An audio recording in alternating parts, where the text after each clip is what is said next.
ธรรมะเป็นเปรียบเสมือนแสงสว่าง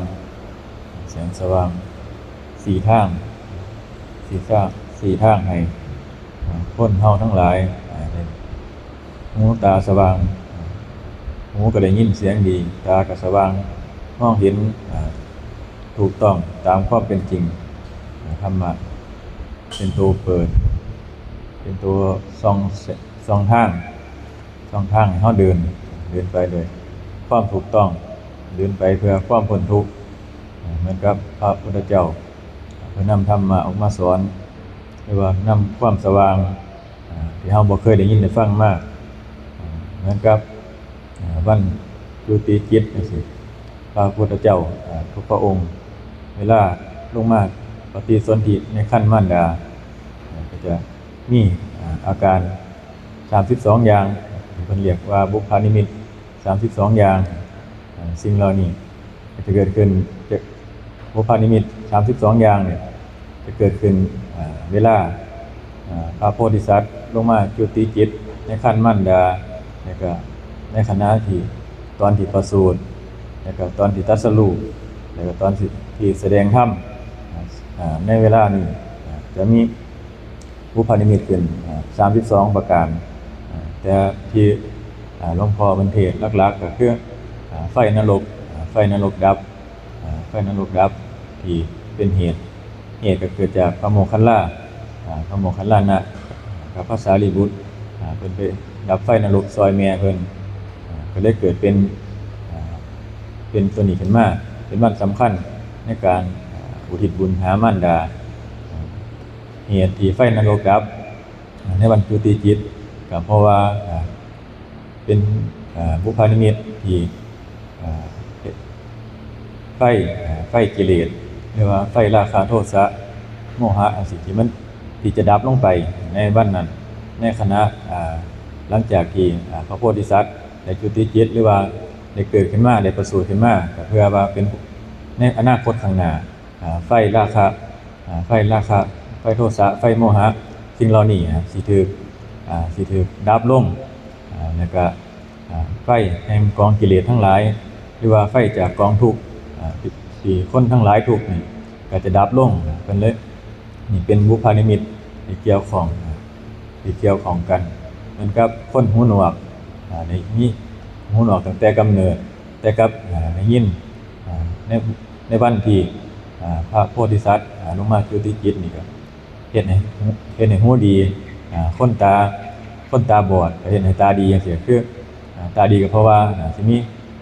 ได้มองเห็นธรรมจากการที่พระพุทธเจ้าจะได้เกิดขึ้นมาหรือว่าได้ตรัสรู้ได้แสดงธรรมจังซี่นี่ก็คือเป็นเหตุเป็นบุพพานิมิตทั้งหลายเฮ็ดให้คนสิได้มีหูตาสว่างขึ้นมาสิ่งที่บ่ได้ยินก็กลับจะได้ยินขึ้นมาเหมือนกับการธรรมะความจริงหรือว่าอริยสัจสิ่งที่เฮาบ่เคยได้ยินได้ฟังมาในการก่อนจะบ่มีการบอกเรื่องทุกครั้งอนิจจังจังซี่พวกอนัตตาจะบ่มีการได้ยินแต่ว่าความเที่ยงแท้แน่นอน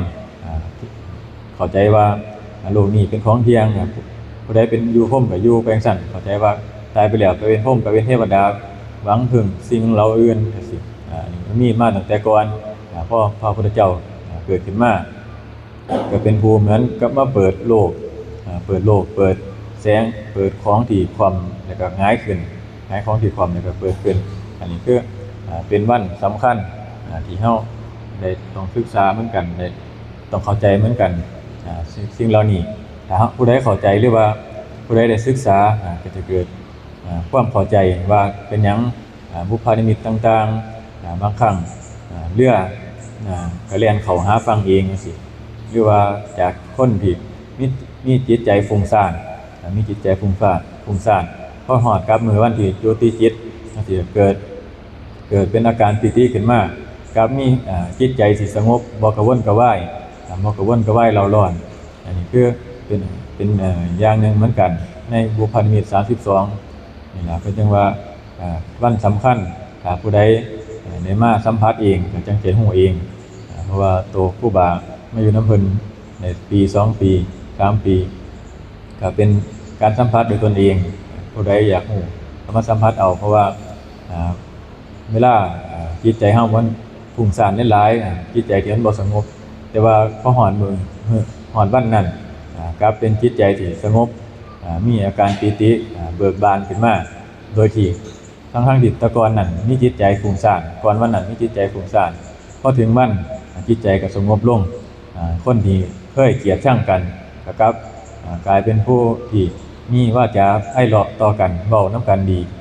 เว้านํกันโดยวาจาไพเราะเป็นศัตรูกันก็เป็นมิตรเป็นไมตรีเกิดเป็นความรักใคร่กันขึ้นมา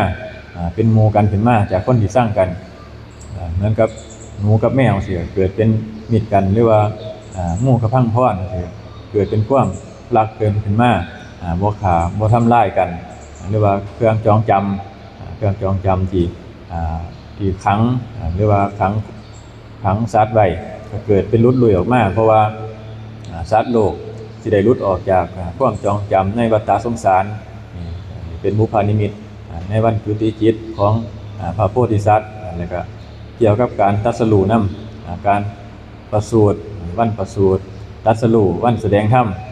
สิ่งเหล่านี้จะเกิดบุพนิมิต32ขึ้นมาทุกเป็นของพระพุทธเจ้าทุกๆพระองค์ที่มีอาการ32แสดงว่าเวลา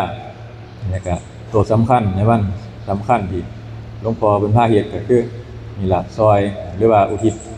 บุญให้มารดาบิดาเป็นสำคัญมันที่สำคัญก็คือมารดาเพราะว่าตัวนี้สำคัญสามารถเฮ็ดให้มารดาบิดานี่เจ็ดชั่วโคตรหรือว่า7ชาติที่เคยเป็นเกิดมานำกันขึ้นจากนรกสัตว์นรกเพราะว่าหยังเพราะว่าไฟนรกดับในวันนั้นในวันที่พระโพธิสัตว์ก็มาจุติจิตเกิดเป็นเฮ็ดให้เป็นบุพนิมิตเฮ็ดให้เฮาอันนี้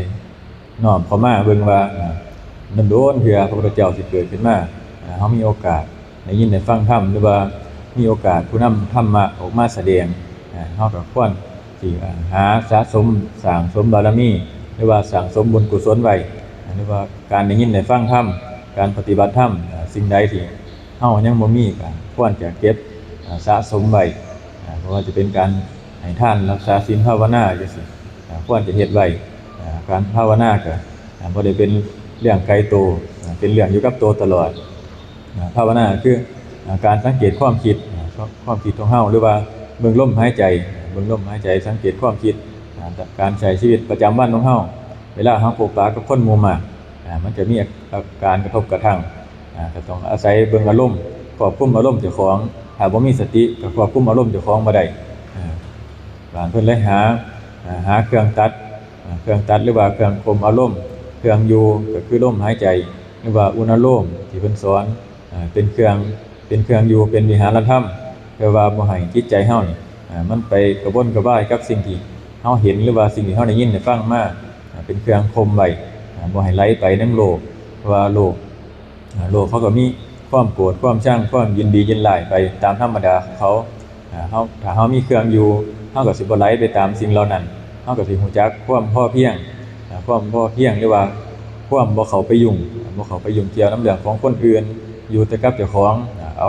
เอาสติเอาความคิดมาอยู่ในความรู้สึกของกายของเฮาสิ่งเหล่านี้ก็สิเกิดเป็นความสงบขึ้นมาความสงบเพราะว่าหยังเพราะว่าใจเฮามันบ่ออกไปกระวนกระวายเร่าร้อนกับสิ่งที่เห็นกับสิ่งที่ได้ยินได้ฟังหรือว่ากินจังซี่กินหรือว่าพวกรสอาหารที่เฮาเห็นเขากินของดีๆถ้าเฮาบ่รู้จักควบคุมเจ้าของหรือว่าบ่รู้จักเบิ่งจิตเบิ่งใจเจ้าของเบิ่งฐานะเจ้าของสิก็อยากกินเหมือนกับที่เขากินของดีๆทั้งที่เจ้าของบ่มีเงินบ่มีทองบ่มีทรัพย์สมบัติที่พอสิจะได้ไปซื้อมากินได้ก็ไปหายืมหากู้มาเพื่อว่าสิได้กินของหรือว่าสิได้มีของดีๆสิได้มีบ้านหลังงามๆสิได้มีรถหรูจังซี่ก็เฮ็ดให้เกิดเป็นความทุกข์ขึ้นมาถ้าเฮาบ่มีความรู้สึกอยู่ในกายหรือว่าบ่มีสติจังซี่ก็ไหลไปตามสิ่งเหล่านั้นที่นำมาความทุกข์กายเพราะว่าความทุกข์กายนี่สิได้ทำการทำงานเพราะว่าสิหามาใส่หนี้หาเงินมาใส่หนี้หรือว่าหามาเพื่อว่าสิได้สนองตัณหาเจ้าของสิ่งเหล่านี้หาเท่าใดก็บ่มีวันพอเพราะฉะนั้นว่าเฮา อยู่กับตนเองโดยการภาวนาการภาวนาสังเกตจิตใจของเฮาตัวสังเกตจิตใจของเฮานี่โลกปกตินี่อยู่โดยความวุ่นวายถ้าเฮาฮู้จักเบิ่งใจเจ้าของเฮาก็สิฮู้จักว่าอารมณ์เฮานี่มันเป็นไปจังไดมันไปนำสิ่งใดไปนำคนนั้นไปนำคนนี้ไปยินดียินร้ายนำคนนั้นคนนี้เกิดเห็นให้เฮาเกิดความทุกข์ขึ้นมาเฮ็ดจังไดมันจังสิดับได้บัดก็คือต้องเอาลมหายใจเข้ามาลมหายใจเข้ามาเป็นเครื่องระงับเป็นเครื่องอยู่หรือว่าเป็นวิหารธรรมลมหายใจบ้างบุญอารมณ์บ้างหรือว่าฐานของจิตอันใดอันหนึ่งกรรมฐานอันใดอันหนึ่งเพื่อว่าสิให้เฮามีจิตเป็นที่พักหรือว่าคำบริกรรมจังซี่เพื่อว่าสิตัดความคิดนั้นไปเพราะเวลามันตัดมันบ่ไปคิดในเรื่องนั้นบ่อยๆเฮาก็สิบ่ทุกข์นำบางครั้งเฮาไปคิดอยู่นำเรื่องเดียวเอาลมความรู้สึกไปอยู่นำเรื่องเดียวก็เฮ็ดให้เฮาทุกข์คิดฟุ้งซ่านไปเอาไปมาเกิดเป็นความทุกข์ขึ้นมาโดยที่เจ้าของยังบ่รู้ตัวยังบ่รู้ตัวว่าเจ้าของทุกข์เพราะว่าเอาความคิดคิดไปคิดมามันเฮ็ดให้ทุกข์เกิดเป็นความฟุ้งซ่านขึ้นมาบ่ได้ดังใจขึ้นมาก็โทษนั่นโทษนี่เป็นเพราะสิ่งนั้นเป็นเพราะสิ่งนี้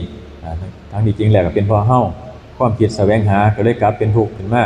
เอาจำนี้ละ